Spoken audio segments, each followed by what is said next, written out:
El día de ayer lunes, empezamos con una pequeña serie de cinco atributos divinos. Ayer vimos el atributo del amor, para recordar, ¿no? El amor debe entenderse, el amor bíblico, como una combinación del buscar el bien del otro, la unidad con el otro, buscar el bien del otro y la unidad con el otro, de acuerdo a las relaciones que se tienen con el otro. O sea, según Dios establece las reglas.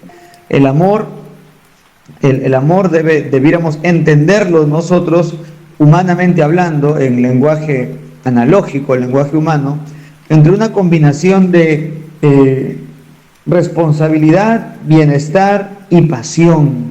Y había hecho especial énfasis en el aspecto pasional, en el aspecto del deseo de unidad, porque muchas veces en la mayoría de nuestras iglesias reformadas, el aspecto del apasionamiento, de la emoción, del deseo, por causa de que venimos de contextos donde esto se ha sobreexaltado, muchas veces ya ni siquiera es mencionado.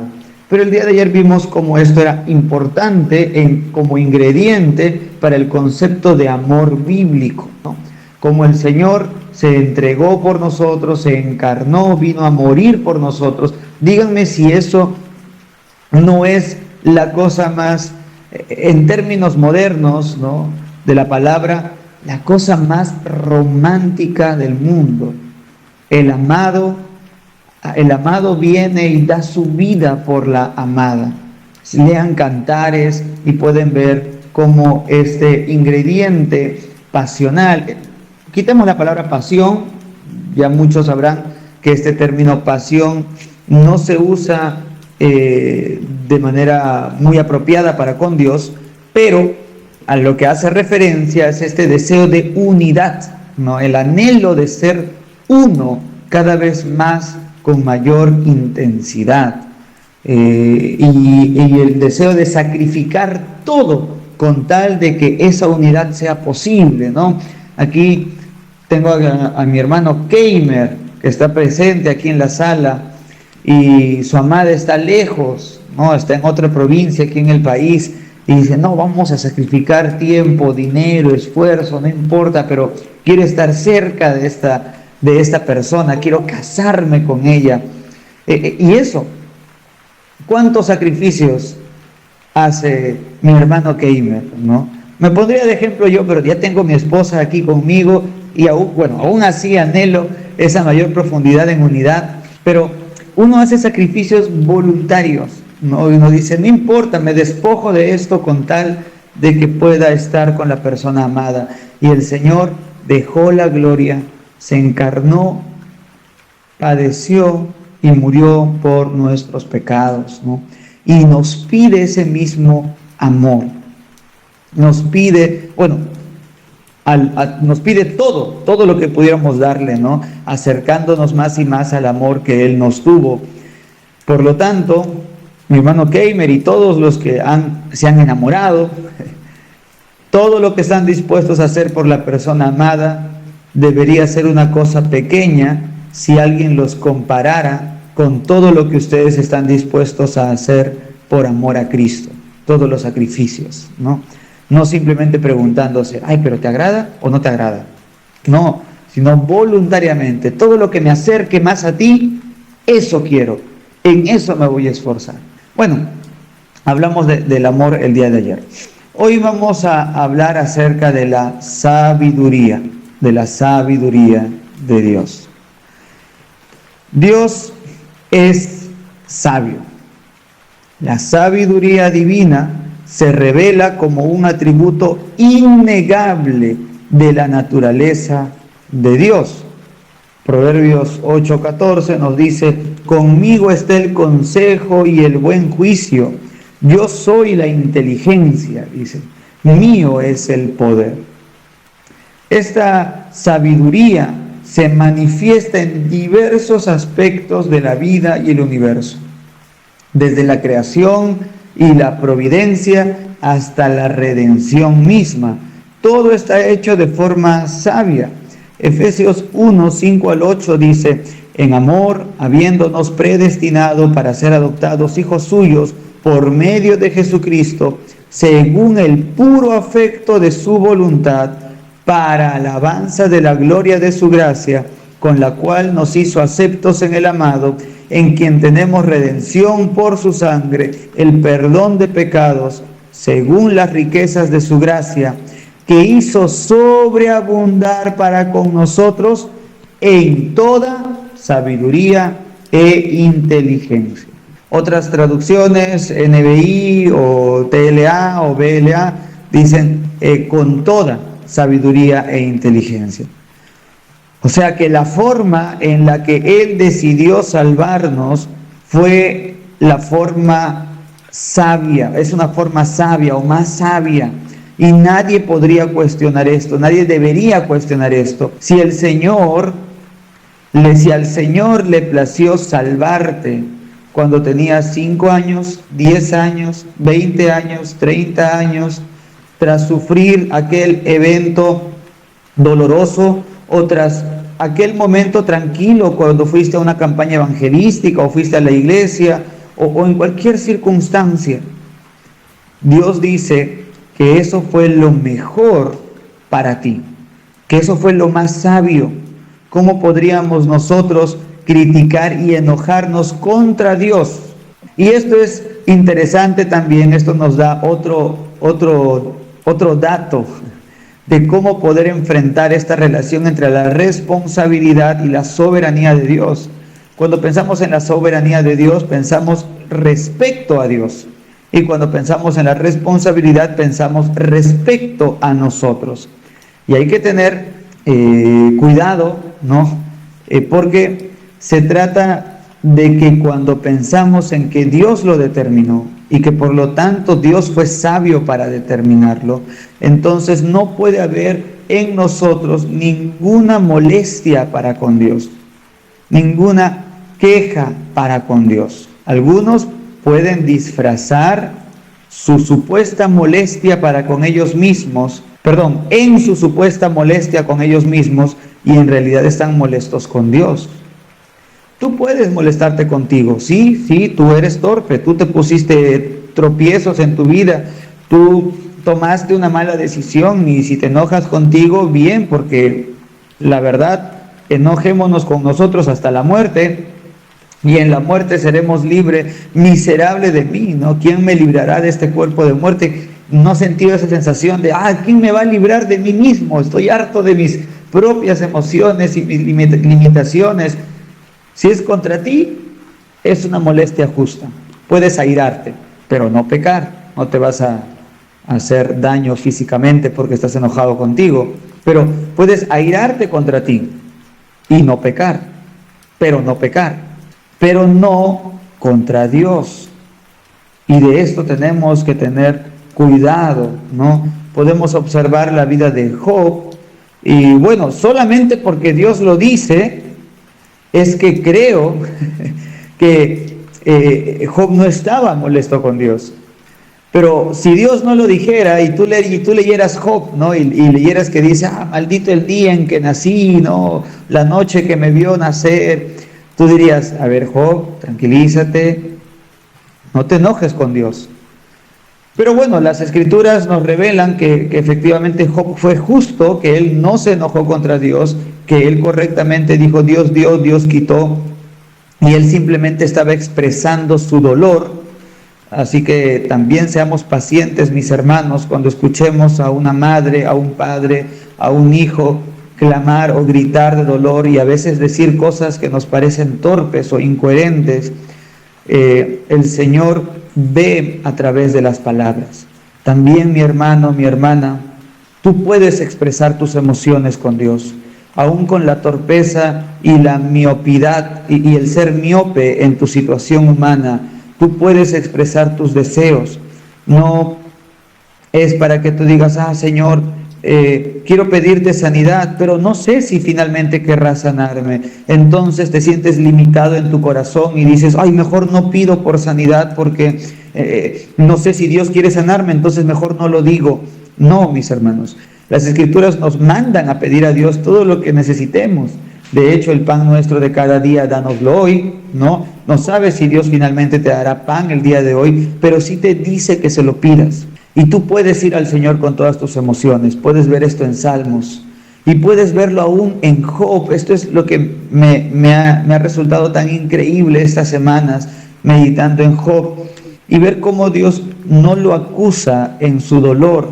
Y permite estas palabras tan duras, Job desesperado, diciendo, estoy harto, esta vida, ¿por qué? Y lo otro. Y hablar de manera torpe, porque de hecho luego sus amigos le critican y Job les dice, ¿por qué me condena, ¿no? Por las palabras de un loco, ¿no? Por las palabras que expresé en mi dolor. Este pequeño paréntesis es para decir estas dos cosas, ¿no? Que ustedes sean pacientes cuando escuchen a alguien hablar en su dolor y no sean prontos a juzgar por la palabra usada inmediatamente, sino que sean pacientes para tratar de entender qué es lo que intentan expresar a través de esas palabras. Muchas veces son simplemente poéticas, muchas veces son simplemente un desgarro de momento y no debería ser condenado por el mal uso de una palabra. Y por otro lado, también para ustedes, que ustedes pueden hablar con el Señor y pueden expresar su dolor y sus emociones delante de Él sin miramientos. Él no los va a juzgar.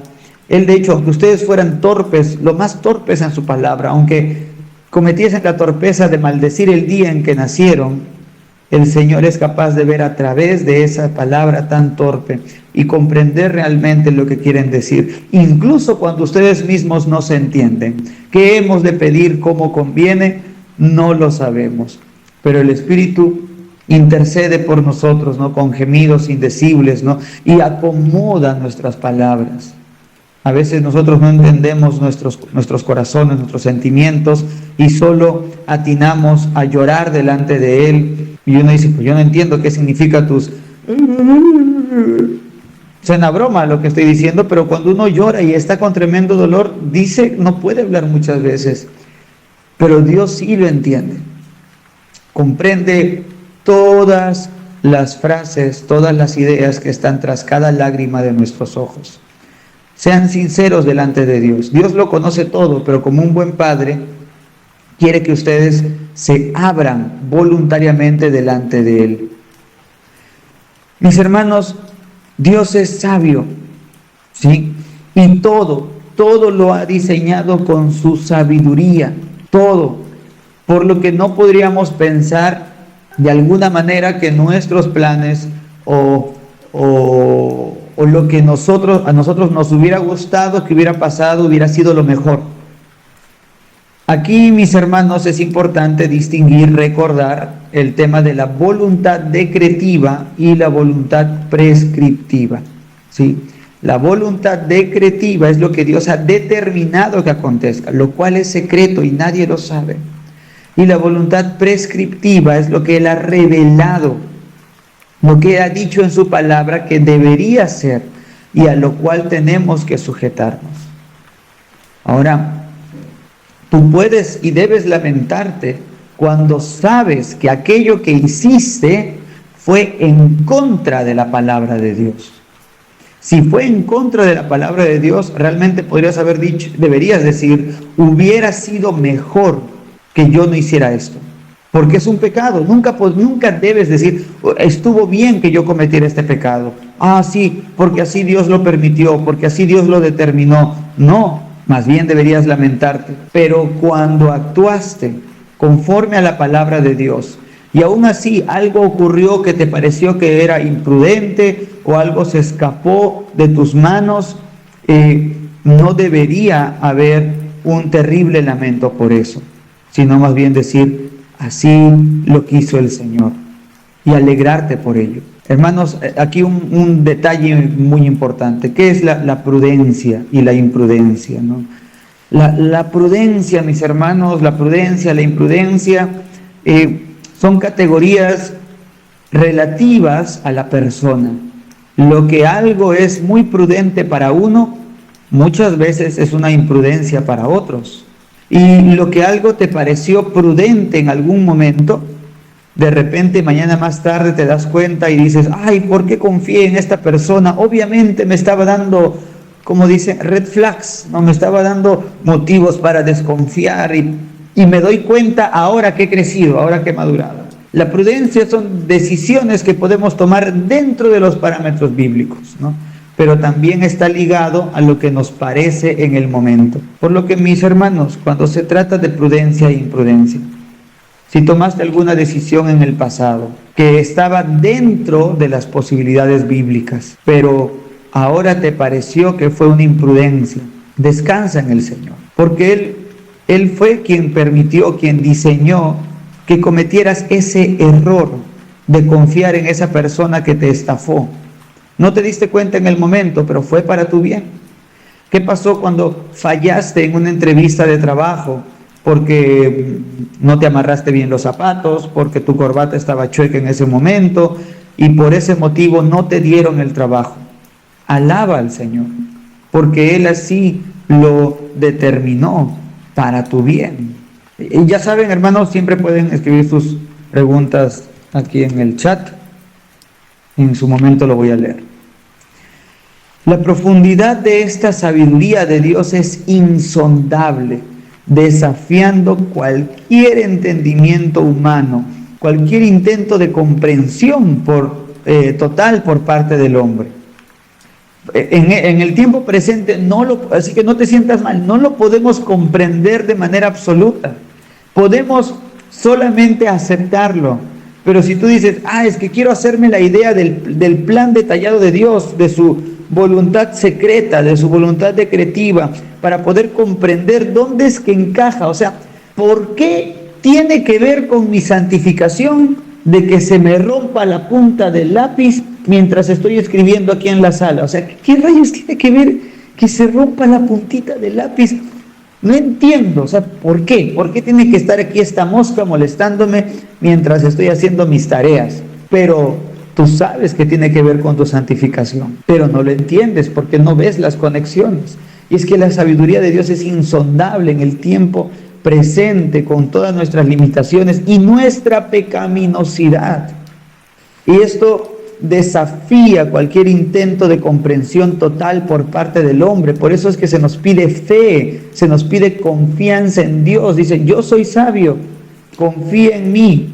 Sí, que te equivocaras en apretar una tecla tiene que ver con tu bienestar. Y tú dices, pero ¿cómo? ¿Dónde? ¿Por qué? Y solo ustedes ya pueden ver luego la alabanza de Pablo en Romanos capítulo 11, versículos 33 al 36, ¿no? Ahorita vamos a leerlo. Frente a ella, frente a la sabiduría, ningún consejo o entendimiento humano puede competir o resistir, y siempre apuntará a su gloria, ¿no? Ningún planeamiento humano puede competir o resistir, ¿no? En cuanto a temas de prudencia, en cuanto a temas de eficacia para lograr las cosas, ningún plan humano es mejor, ¿no?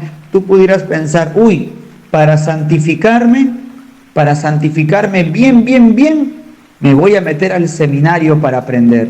Y bueno fuera que así fuera para ti. Y si es así para ti, gloria a Dios. Pero de pronto Dios dice, mira, ¿sabes qué? Para que comprendas mejor la doctrina de la sabiduría de Dios, no es con esta clase matutina que da el pastor Stuart allá en Perú. Tienes que que te pase un tren por la pierna. Pues acabo de decir algo loco, simplemente lo que se me vino a la mente. Y de pronto, por ese choque, por esa rotura de tu pierna, por ese increíble dolor, el concepto, la doctrina de la sabiduría de Dios se enraiza en ti de manera profunda. Logras comprenderlo es como que tu mente se abriera, como que dijeras, eureka, ¿verdad? Lo entiendo ahora. Y fue en un momento, en vez de 8 años de estudio en un seminario o 5 años de estudio en un seminario. Para otros sí será arduo trabajo. 5, o de repente todo el tiempo luchando con el tema de la sabiduría de Dios y no lo entiendo tan bien, o no lo logro aceptar, o no veo cómo esto produzca frutos en mi vida. Y tiene que leer 8 libros sobre el tema, o tiene que leer 50 veces su Biblia para recién entender ese punto. Puede ser, pero ahí está el asunto. Es que Dios es el que es sabio y ha diseñado nuestras vidas para que lo conozcamos mejor.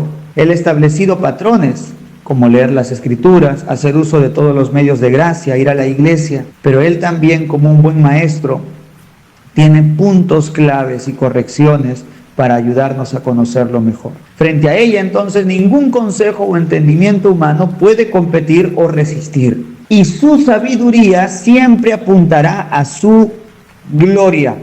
¿Sí? Cuando tú piensas, cuando el Señor dice, tengo pensamientos de bien y no de mal para vosotros, ya sabes, no se refiere a tus pensamientos de bien, sino a sus pensamientos de bien.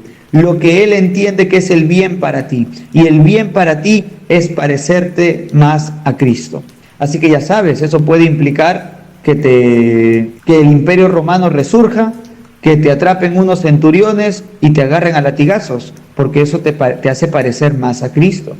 Obviamente, hablamos del carácter, pero todo lo que implica forjar ese carácter también está incluido. Y que te parezcas más a Cristo, ¿es principalmente por ti? No, es principalmente para su gloria, para su gloria. Él lo dice claramente en Ezequiel, si no me equivoco, 23 y 33, no lo hago por vosotros, oh Israel, ¿no? Sino por amor de mí mismo, por amor de mi gloria. Veamos lo que dice, bueno, antes de ver unos textos bíblicos, el hermano Enoch nos dice, ¿no? En retrospectiva, pude entender muchas cosas a la luz del decreto de Dios. Ahora lo veo claro y doy gracias a Dios por ello. Así es, ¿no? Entenderemos nuestras angustias, entenderemos nuestro pesar, ¿no? Hermano mío, nunca desmayes, aun lo que no entiendas ahora, ¿no? Pronto en el cielo se ha de aclarar, dice un himno. Vamos a ver lo que dice Isaías 55, 8 al 9. Dice, porque mis pensamientos no son vuestros pensamientos, ni vuestros caminos mis caminos, dijo Jehová.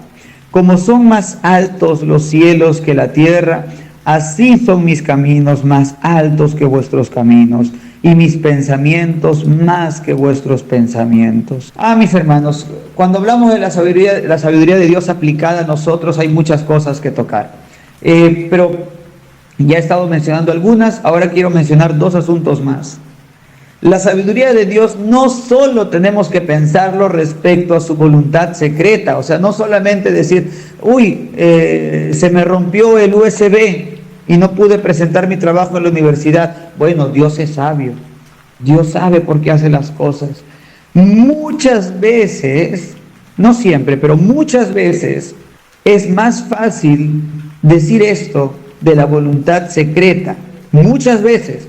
Y miren, ahorita voy a destapar nuestra hipocresía en muchos casos.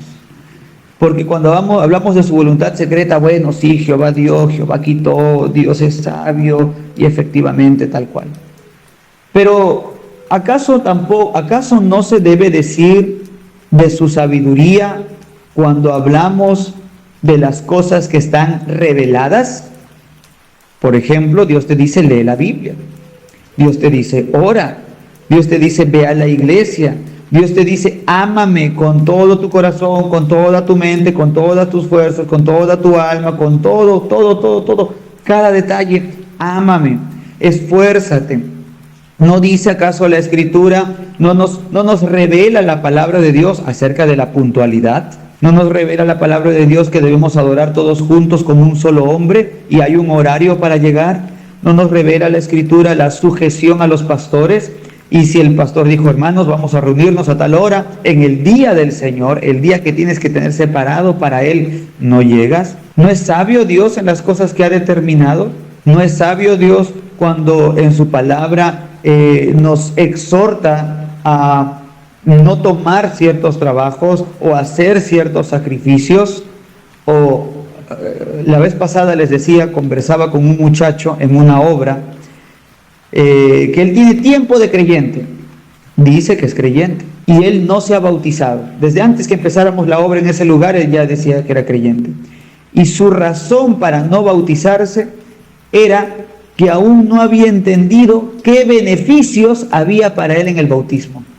Que decía, yo entiendo que leer la Biblia, orar, ir a la iglesia, sí, pero es que no entiendo qué hay para mí. Y le decía, pero ¿tú sabes que Dios lo pide? Sí, lo veo en la palabra. Y eso no te parece suficiente. O sea, necesitas, mira, así como, mira cómo aplicamos el tema de la sabiduría de Dios para su voluntad secreta, ¿no? No entiendo por qué Dios me dio esta pérdida, este dolor tan grande. No lo entiendo y probablemente no lo entiendas ahora. Te has, ¿cómo se dice?, sometido a la voluntad de Dios, pero no lo entiendes del todo. Y lo aceptas y vives. Pero este muchacho no entendía el beneficio de bautizarse y por eso no lo hacía. Sino simplemente sabía que sí lo pedía a Dios, pero bueno, ¿qué tal, verdad? ¿Qué tal actitud? La del muchacho. Te puedes indignar y justamente te puedes indignar, mi hermano, mi hermana, si escuchas esta historia y si, ¿cómo se atreve, no?, a decir que qué beneficio hay en mí? Suficiente tiene con que Dios le haya revelado en su palabra de que tiene que bautizarse. Pero nosotros actuamos así muchas veces.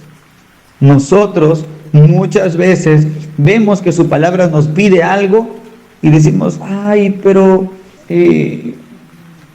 a ver, dime cómo se va a solucionar. Pero ¿y si paso hambres?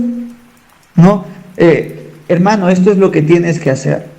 No, pero ¿y cómo se va a solucionar esto y lo otro? Y esperas que se te describa con lujo de detalles todas las cosas para tu placer antes de obedecer. Ahí donde estaría la fe, ¿no? Ahí donde están los creyentes que dicen, Dios es más sabio que yo, sí, tus caminos son mejores que los míos, sí, tú sabes lo que es mejor para mí, Señor. No solo debemos decir que Dios es sabio en cuanto a su voluntad secreta, sino a su voluntad revelada también, y someternos a ella con la misma prontitud, con el mismo misterio, con la misma sumisión que lo hacemos a su voluntad secreta. Romanos 11, 33, 36 nos dice, oh profundidad de las riquezas, de la sabiduría y de la ciencia de Dios, cuán insondables son sus juicios e inescrutables sus caminos. Porque ¿quién entendió la mente del Señor? ¿O quién fue su consejero? ¿O quién le dio a él primero para que le fuese recompensado? Porque de él, por él y para él son todas las cosas. A él sea la gloria por los siglos de los siglos. Amén, ¿no? El versículo 32 es un choque impactante, ¿no? En el versículo 32, Pablo hace una declaración que tú dices, Pablo, tienes que darme respuesta a esto. O sea, Pablo, no entiendo, Pablo, ¿cómo me vas a decir soltar esta bomba y te vas? Pero Pablo dice que Dios sujetó a todos, Él sujetó a todos en desobediencia para tener misericordia de todos. Mis hermanos, yo creo que hay respuesta. Cuando vayamos a hablar acerca de la soberanía de Dios, allí les voy a volver a recordar, porque muchos de ustedes ya estuvieron en mi explicación cuando estuvimos meditando en la armadura de Dios, acerca del origen del mal, de cómo es el tema del pecado, qué ocurre aquí si Dios es soberano. Pero aquí tú tienes que Pablo nos revela que Dios sujetó a todos en desobediencia, a fin de tener misericordia de todos. Pero ¿cómo es esto? Entonces Dios es malo porque Él nos sujetó a desobediencia. No, Dios no es malo, Dios es amor, Dios es bueno, esta es una realidad. Y la Biblia nos da respuesta, nos da razones de cómo poder entender mejor este asunto, pero con todo, lo primero que hace, y de hecho, donde explícitamente nos deja, yo más adelante, en lo que Dios me permita, voy a intentar darles una respuesta, más adelante, esto es quizás la próxima semana, pero donde explícitamente Pablo nos deja, donde explícitamente Dios nos dice lo que tenemos que hacer, es un acto de adoración. No nos da explícitamente o directamente una respuesta. Dios sujetó a todos en desobediencia para tener misericordia de todos. Eso me deja muchas dudas respecto a lo que Dios quiere para mí y por qué Dios es así. Pero antes de que siquiera acaricies tus dudas, antes de que siquiera comiences a romperte la cabeza con cómo armonizar esto con otras partes de la Escritura, Pablo irrumpe todo y dice, vamos a adorar al Señor. Oh, qué fácil es cuando alguien dice, y Dios te va a dar sanidad, ¿no? Y Dios te sanó. Oh, gloria a Dios, vamos a alabar, aleluya, y etcétera. Y de pronto, y Dios pagó mi cuenta de la deuda con el banco, ¿no? O mi vecino me trajo comida y cosas por el estilo. Y, gloria al Señor, aleluya, y alabanza hay en nuestra boca. Pero en las cosas duras, dura es esta palabra, Señor, ¿quién podrá oírla? Tú sujetaste a todos en desobediencia, a fin de tener misericordia de todos. Qué dura es esta palabra. Pero ¿a dónde iremos? ¿Dónde podríamos estar que escapásemos de la presencia de Dios? ¿De quién es Dios? Si Dios no es nuestra esperanza, no hay nada. No hay más peces en el mar. No es que si te abandonara ese hombre, no hubiera otros hombres, no pudiera Dios poner otros hombres en tu vida de aquí hasta tus 60, 70 años y presentártelos y sostenerte, no hubiera primos, padres, etcétera. Siempre hay alguien más, pero no hay nadie más aparte de Dios cuando se trata de las cosas más importantes de la vida, de los fundamentos de la existencia. No hay otro lugar. Y por otro lado, Pablo hacía alusión a Pedro, ¿no? ¿A dónde iremos, Señor? Solamente que lo hacía con más palabras. Y por otro lado, Pablo simplemente se limita a alabar, a adorar. Oh, profundidad de la riqueza y de la sabiduría y de la ciencia de Dios, cuán insondables son sus juicios, inescrutables sus caminos, ¿no? Esto no es solamente una declaración de, sí, no entiendo. No está Pablo diciendo, Dios sujetó a todos en desobediencia para tener misericordia de todos y no entiendo qué pasa aquí, sigamos adelante. No, es una alabanza, una adoración. Esta es parte o debería ser el fundamento de nuestras reacciones cuando no entendemos al por qué Dios ha permitido algo en nuestras vidas, a pesar de que tú te esforzaste. ¿Cómo dijiste? Voy a traer a mi mamá de la provincia, mi mamita que está mi abuelita que está en la selva. Quiero pasar tiempo con ella, me la traigo. Y de pronto pandemia, y en la pandemia se la lleva el Señor. Y dice, pero Señor, si justo estaba a punto de empezar a ser buen hijo, ¿no? O justo esto, lo otro, y yo la quería mucho, y no me permitiste pasar ni siquiera un momento con ella o con él. Profundidad de la sabiduría y de la ciencia de Dios. ¿Quién le dio al Señor? O sea, yo le di a mi madre, a Dios, y se la dije, Dios, aquí te la encargo, me la cuidas, por lo tanto tienes que devolvérmela como te la estoy entregando. ¿Quién le dio a él primero para que le fuese recompensado? ¿Quién podría decir, es que no tenías por qué quitármelo? ¿Tú sabes cuánto dinero le invertí a los tratamientos para quedar embarazada? ¿Tú sabes cuánto tiempo le invertía esto y lo otro para que pudiera yo tener mi hijo? ¿Cuánto sufrí y trabajé para darle estudios a este niño y solo llegó hasta los 8 años y me lo arrebataste, Señor? ¿O solo llegó hasta esta edad? ¿Por qué? ¿Por qué no me llevas a mí o lo otro? ¿Quién le dio al Señor para que luego le pueda reclamar como que le fuese un deber o una recompensa? Nadie. Y esta es una alabanza, no es una queja. Pero ¿cómo podríamos alabarlo si no lo conocemos? Si su hermosura no está impactando en nuestras vidas constantemente y diariamente. Obviamente no podríamos. Estaríamos limitados, porque no estamos viendo constantemente que efectivamente Él era lo más valioso. Cada mañana diciendo, Señor, tú eres mejor. Damos gracias por la comida y damos gracias por despertarnos el día a día, pero realmente hay en nuestras bocas ese clamor de miserable de mí, líbrame de este cuerpo de muerte. Todos oramos para que día a día tengamos un día más de vida. Solamente quizás los ancianos y los muy enfermos oran ya diciendo, Señor, ya llévame a tu gloria. Pero esta no debería ser una oración que venga por la desesperación simplemente del cansancio de la vida, sino por la hermosura que sabemos y el disfrute que observamos de estar con Cristo en la gloria.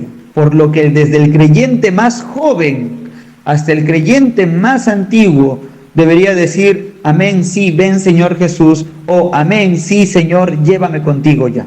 Pero ¿por qué podemos decir estas cosas? ¿Por qué podemos alabar en medio de la aflicción? Porque vemos constantemente que Él es hermoso, que Él es valioso, que Él es delicioso. Porque lo vemos, porque nos encandilamos en la sabiduría de Dios. Oh, profundidad de la riqueza y de la sabiduría de Dios y de la ciencia de Dios. Cuán insondables son sus juicios e inescrutables sus caminos. Porque ¿quién entendió la mente del Señor? ¿O quién fue su consejero? ¿O quién le dio a Él primero para que le fuese recompensado? Porque de Él y por Él y para Él son todas las cosas. A Él sea la gloria por los siglos de los siglos. Amén. Primera de Corintios, mis hermanos, nos dice, porque lo insensato de Dios es más sabio que los hombres, y lo débil de Dios más fuerte que los hombres. O sea, mis hermanos, tú pudieras pensar, pero qué absurdo, ¿qué tiene que ver un poquito de agua sobre mí? ¿Qué tiene que ver el bautismo? ¿No? Pero un pancito y un poquito de vino, o un poquito de fruto de la vid. Pero ¿qué tiene que yo llegue 5 minutos tarde? ¿Qué tiene que yo llegue 10 minutos tarde? Pero ¿qué tiene estas pequeñas cosas? Dice, aún lo insignificante de Dios. Y no hay nada insignificante en Dios, sino que esta es una hipérbole para que puedas entender. Lo insensato de Dios, lo más débil de Dios es más fuerte que todos los hombres. Y lo más insensato de Dios es lo más sabio de todos los hombres. Y obviamente, ¿hay algo débil en Dios? No. ¿Hay algo insensato en Dios? Por supuesto que no. Pero aún lo que a ti te pudiera parecer lo más insignificante es mucho más valioso que todas nuestras vidas juntas. Así, toda la sabiduría proviene de Dios y debemos pedírsela solo a Él, mis hermanos. Porque hablamos de la sabiduría de Dios para someternos a Dios, pero también Dios dice, sé sabio. Imita a tu Padre Celestial, yo soy tu Padre, yo soy sabio, imítame. Pero Señor, yo no puedo ni acercarme a lo que tú eres. Pero ¿quién dice nuevamente que tu responsabilidad depende de tus capacidades? Tu responsabilidad no depende de lo que eres capaz, depende de que sabes que Dios te lo reclama. Se acabó. Si Él me lo pide, pues vamos a correr hacia esa meta. Oye, pero no vas a ganar. No vas a lograrlo, no podrás alcanzarlo como tú lo esperas. No me importa. Si el Señor me pide que le haga 10,000 planchas, hay que tirarse al piso y empezar a hacerlo, aunque se te caigan los brazos y no lo logres finalmente. Porque eso es ser responsable, ese es el deber, el hecho de tener deberes sagrados que cumplir, ¿no? Y cumplirlos hasta quemar el último cartucho. Toda la sabiduría proviene de Dios y debemos pedírsela a Él. Fíjense lo que nos dice Daniel 2:21. Él muda los tiempos y las edades, ¿no? Quita reyes y pone reyes. Da la sabiduría a los sabios y la ciencia a los entendidos. Santiago 1:5 nos dice, y si alguno de vosotros tiene falta de sabiduría, pídala a Dios, el cual da a todos abundantemente y sin reproche, y le será dada. Mis hermanos, Dios dice que Él da la sabiduría y dice que debemos pedirle la sabiduría. ¿Estamos pidiendo sabiduría? Creo que también es otra de las cosas que quizás muy poco hacemos. Estamos tan en automático de decir, bueno, para aumentar mi sabiduría tengo que leer más libros, tengo que pensar más. Para conseguir el pan de cada día, tengo que trabajar más, tengo que pensar, tengo que conseguir más trabajos, pensar cómo puedo optimizar mis labores para ganar más dinero. Pero no dice Dios, pídeme el pan de cada día. Ah, hermano, entonces solo pido y no hago nada. No estoy diciendo eso. Pedirle a Dios significa tener fe en Dios. Y tener fe en Dios significa ser obediente a lo que Él nos dice que hagamos. Y si Él dice que tenemos que tirar la red a la derecha una vez más, lo haremos. Y tú dices, Dios, dame pan, por favor, te ruego que me des pan para hoy. Y Dios te dice, bueno, ve y trabaja. Pero no lo haces confiando en ti, sino dices, en tu nombre, Señor. Cada vez es más extraño, incluso entre pentecostales, escuchar que alguien se atreva de verdad a ser claro con sus creencias y decir cuestiones, voy a ir a trabajar, en tu nombre, Señor, voy a trabajar, aunque la gente los escuche. Vengo a pedir ese trabajo, ¿y quién te recomienda? No tengo nadie que me recomiende, aquí está mi currículum vitae, pero en el nombre del Señor vengo a pedirle trabajo. No son pocas las historias de ladrones que ante la declaración en el nombre del Señor simplemente huyen. Porque de verdad el nombre del Señor es poderoso cuando es invocado apropiadamente. Y en el nombre del Señor salimos a trabajar, o sales a trabajar en tu nombre, en el nombre de tus hijos, en el nombre de tu familia, en el nombre de tus propias fuerzas. Y decir, Señor, dame sabiduría. En tu nombre, Señor, te ruego que aumentes mi sabiduría. Pero estamos tan en automático, tan confiados en nosotros mismos de cómo adquirir estas cosas, que está allí y está explícito, ¿verdad? Está muy explícito, Santiago 1:5. Y todos tenemos falta de sabiduría. Pídala a Dios que la da de sobremanera. Y la pedimos. Él es quien es la fuente de sabiduría y Él es quien la da. Pero no la pedimos. ¿Estamos creyendo? ¿Estamos diciendo entonces a través de esa acción de no pedirle sabiduría a Dios que sus caminos son mejores que los nuestros? Porque el camino del hombre para adquirir sabiduría es otra vez encerrarse y leer 50,000 libros. Y no estoy en contra de leer 50,000 libros. Pero Dios explícitamente te dice, pídeme sabiduría. Pídeme por el pan de cada día. Mis hermanos, necesitamos aprender a alabar la sabiduría de Dios, no solo en medio de la aflicción, sino en medio de la obediencia. Tenemos que aprender a someternos a la sabiduría de Dios, no solo a su voluntad secreta, sino a su voluntad revelada también. Esa misma sumisión, esas mismas lágrimas que tú puedes tener frente a un choque de carro y fallece una persona amada y caes de rodillas y dices, Señor, me someto a tu voluntad, Señor, Señor. La misma actitud cuando escuchas desde el púlpito, arrepiéntete de tus pecados por tal y cual motivo, y escuchas tal y cual declaración, y tú dices, no, a ver, primero voy a evaluar esto. Sabes que la Biblia lo dice, pero hay una reacción cuestionadora de tu parte. Cuando pienses que no está conforme a la Escritura, cuestiona, por supuesto. Pero en el momento en el que conecta con lo que tú sabes que la palabra de Dios te pide, deja de cuestionar las cosas y sométete a lo que el Señor te ha declarado. Y Dios dice, ¿algunos tienen falta de sabiduría? Pídala a Dios. Nosotros debemos imitar a Dios. Y aquí una pequeña nota intelectual, ¿no? Por lo que en cuanto a los hombres, saber es simplemente acumular información. El día de hoy, en la mayoría de las escuelas, se premia el saber, pero saber mucho no es lo mismo que ser inteligente. Hay mucha gente que sabe un montón, pero no es inteligente y no se debe confundir las cosas. ¿Cuánta gente he conocido que me han dicho, esta persona es muy inteligente?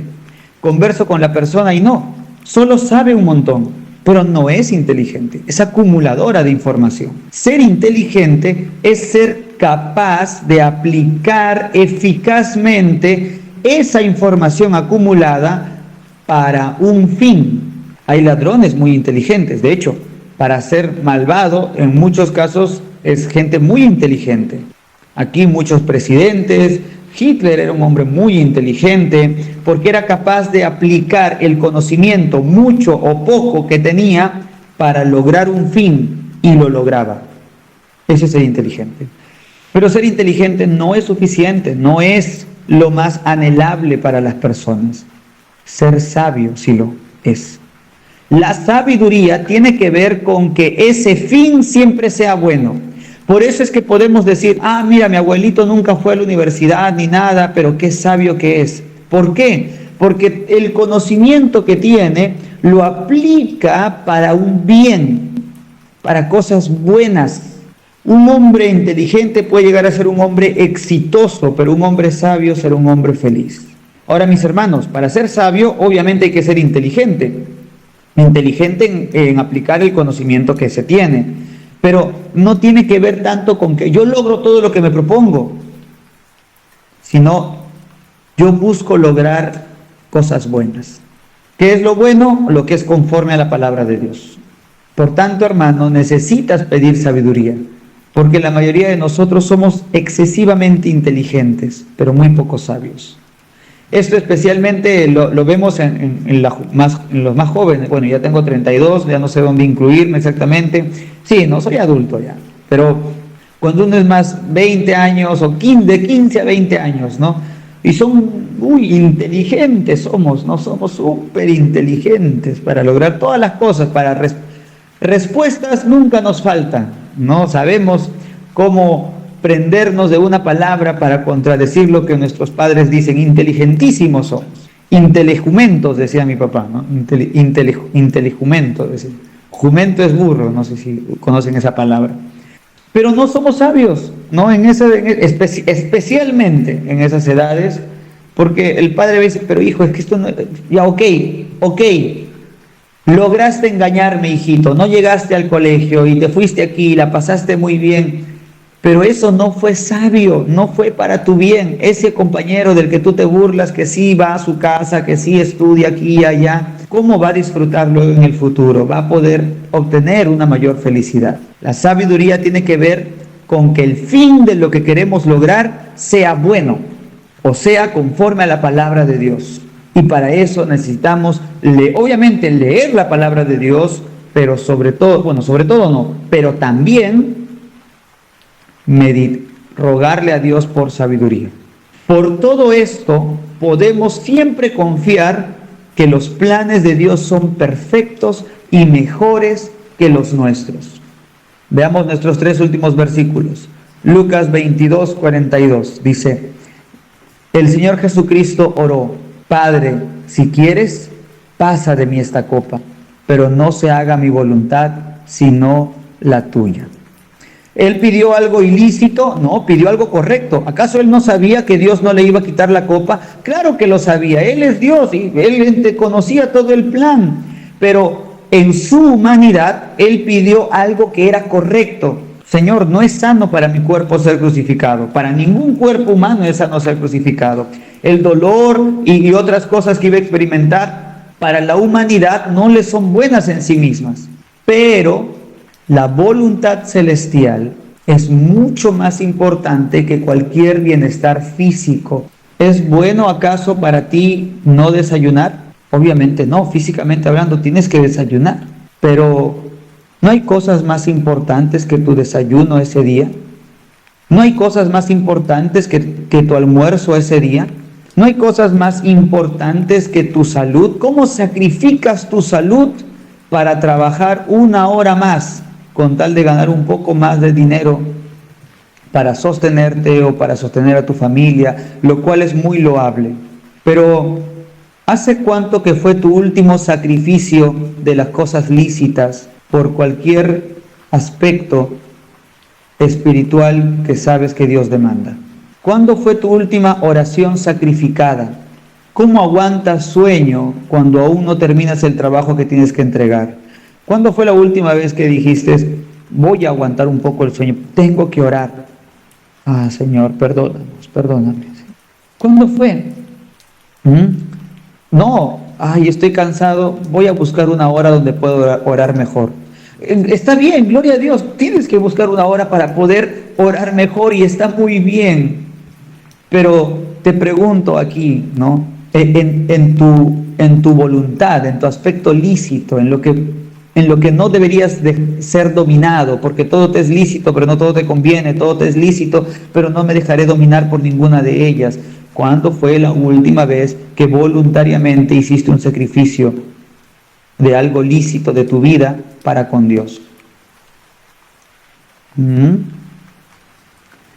Mis hermanos, si lo pusiéramos en términos humanos, esas serían las flores que le llevarías a tu esposo, si le gustan las flores, ¿no? O lo que le sea que le guste, ¿no? Lo regular es que el esposo constantemente vaya, provea, ayude en casa, o haga partes, etcétera. Es lo regular. Tienes que ir a la iglesia, tienes que orar, tienes que leer la Biblia, tienes que hacer muchas cosas, y es lo regular, es bueno para ti. Es parte de tu mostrar amor a Dios. ¿Esto es pecado? Bueno, lo dejo. Pero de igual manera, como una relación amorosa entre un esposo y una esposa no se va a nutrir simplemente porque hagas tu parte. Es que ya hice mi parte. Es que la otra ya hizo su parte. Y no hay esa búsqueda de ese marido, de ese esposo que dice, mi amor, hoy la sorprendes, ¿no? Hoy vamos a hacer esto, ¿no? Hoy toma, amor, te traje un chocolatito, ¿no? Y la esposa, hoy, mi amor, mira, me arreglé el cabello para ti. Obviamente, no si es que hay dinero, tampoco se va a lanzar a hacerse las uñas, el cabello, las pestañas con el dinero que no se tiene, ¿no? Pero me arreglé esto, mira, me puse esto y esto, lo otro. No hay esa cosa especial.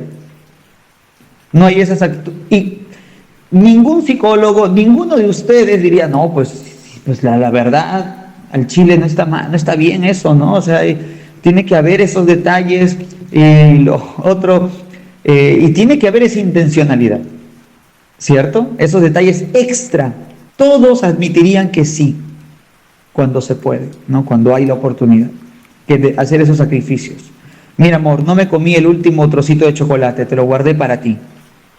Qué bonito, ¿verdad? ¿Y cuándo fue la última vez que hicimos eso para con Dios? Qué importante, mis hermanos. Lucas 22:42 nos demuestra esto, ¿no? Señor, esto es bueno para mi cuerpo, pero que se haga tu voluntad por encima de lo que pudiera ser un placer para mí. Juan 13:7.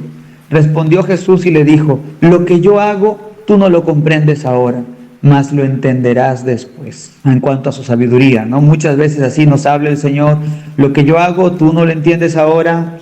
Hace poco, hermano, pero ¿por qué aún no se discute? Tengo este problema, aún no lo podemos conversar. Y muchos pueden pensar, el pastor, tuve un problema y el pastor se tardó 3 meses en atenderme. ¡Ay, qué locura! Yo también diría, oye, hay que prestar más atención allí, hay que cuidar esto y lo otro. Pero a lo largo de esos 3 meses, algo pasó que pudiste obtener una respuesta. De repente nunca se trató de que particularmente, sí tenías que recurrir a tu pastor, porque es tu pastor, pero podría ser que la respuesta vino de otra parte, de que sí tenías que esperar esos 3 meses para que fuese tratada tu dificultad. Pero nosotros no desesperamos. Tenemos que hacer uso paciente de todas las gracias que Dios nos ha dado. Lo que yo hago ahora no lo entiendes, pero lo entenderás después, lo dice el Señor. Hay que ser siempre pacientes. Hebreos 12:11, ¿no? Es verdad que ninguna disciplina al presente parece ser causa de gozo, sino de tristeza, pero después da fruto apacible de justicia a los que en ella han sido ejercitados. Este texto nos lleva, ¿no?, mucho más a los eventos dolorosos de nuestras vidas. Pero como les dije, darles estas clases me ayuda. Voy a añadir aquí que efectivamente muchos se centran cuando hablan de la sabiduría de Dios solo en someterse a esa sabiduría cuando se trata de su voluntad secreta, cuando se trata de aquellos eventos catastróficos. Pero también tenemos que caer de rodillas y llorar y glorificar cuando se trata de su voluntad revelada. Hebreos 12:11 nos dice, no, ninguna corrección al tiempo presente es causa de gozo, pero luego produce fruto apacible para los que en ella han sido ejercitados. Y piensas solo en los momentos de dolor, solo en la voluntad secreta. Te invito este día a que pienses también que deberías tener esa misma actitud, porque Dios es el mismo Dios sabio, tanto para su voluntad secreta como para su voluntad revelada. Que tengas esa misma actitud de sumisión profunda en tu corazón frente a las cosas que sabes que Dios te demanda en su palabra, así como lo hiciste frente a esas cosas que Dios determinó que acontecieran en tu vida y te causaron mucho dolor. Dios es sabio en su voluntad secreta y en su voluntad revelada. En todo Dios es sabio y a ambas tenemos que someternos con todo nuestro ser.